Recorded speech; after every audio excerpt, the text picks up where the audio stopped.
Students, अपनी पिछली class में हमने द्वितीय पाठ के ग्रामर भाग को देखा था।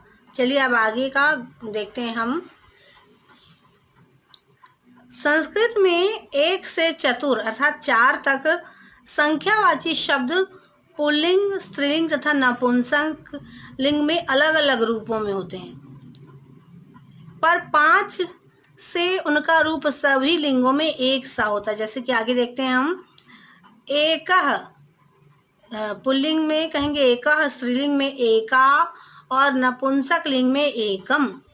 इसी तरह से द्वितीय को कहेंगे हम द्वौ, द्वय, द्वय, है ना। पुल्लिंग में द्वौ कहेंगे, स्त्रीलिंग में द्वय और नपुंसक लिंग में भी द्वय कहेंगे।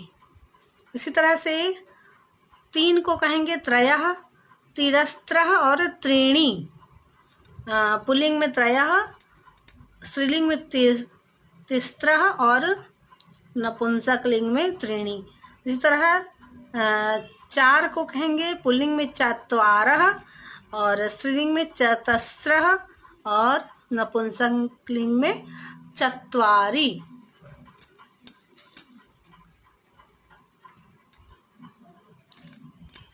वर्तमान कालिक क्रिया के पद में अर्थ में धातु के साथ क्षत्रि और शानच प्रत्यय का प्रयोग होता है। क्षत्रि प्रत्यय परस्मय पदी धातुओं के साथ व शानच प्रत्यय आत्मनेपदी धातुओं के साथ प्रयुक्त होते हैं। परस्मय पदी का अर्थ होता है दूसरों के लिए और आत्मनेपदी का अर्थ होता है खुद के लिए, आत्म, है ना।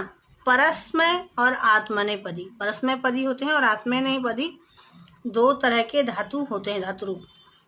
तो खाद, क्षत्रि लगा दिए इसमें,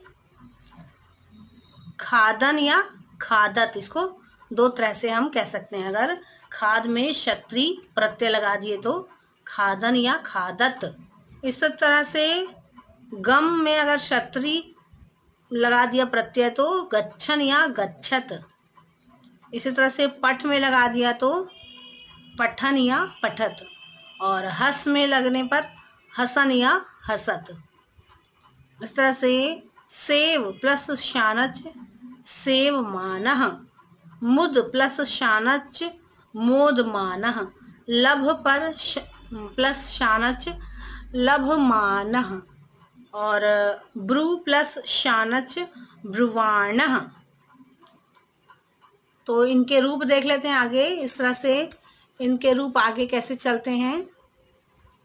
गच्छन एक वचन में, द्विवचन में गच्छन्तौ, फिर बहुवचन में गच्छन्तः, गच्छन्तं, गच्छन्तौ, गच्छन्तः, गच्छता, गच्छद्भ्यां, गच्छद्भिः, गच्छते, गच्छद्भ्यां, गच्छद्भ्यः, गच्छतः, गच्छद्भ्यां, गच्छद्भ्यः, गच्छतः, गच्छतोः, गच्छतां, गच्छति, गच्छतोः, गच्छत्सु। अभी हमने पुल्लिंग में इसका प्रयोग देखा था। चलिए अब स्त्रीलिंग में देखते हैं।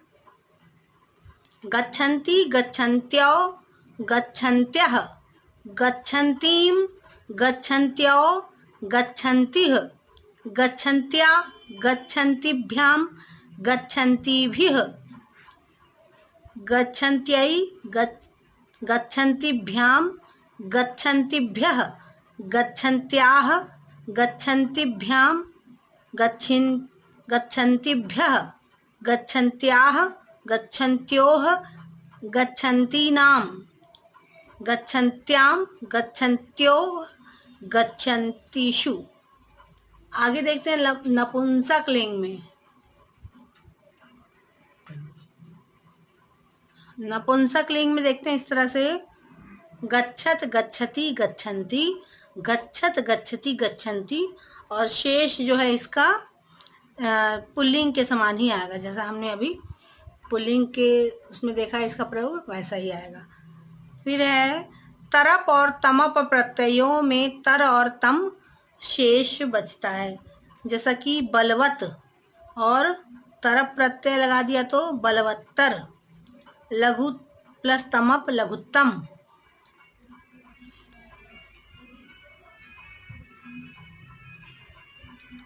ये तुलनावाची प्रत्यय हैं, तो इनका उदाहरण देखते हैं हम।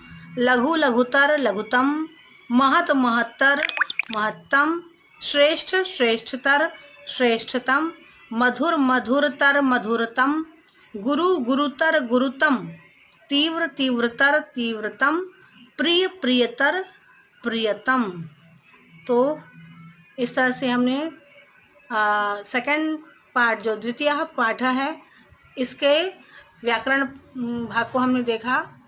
अगली क्लास में हम अगले पार्ट के व्याकरण पोर्शन को देखेंगे।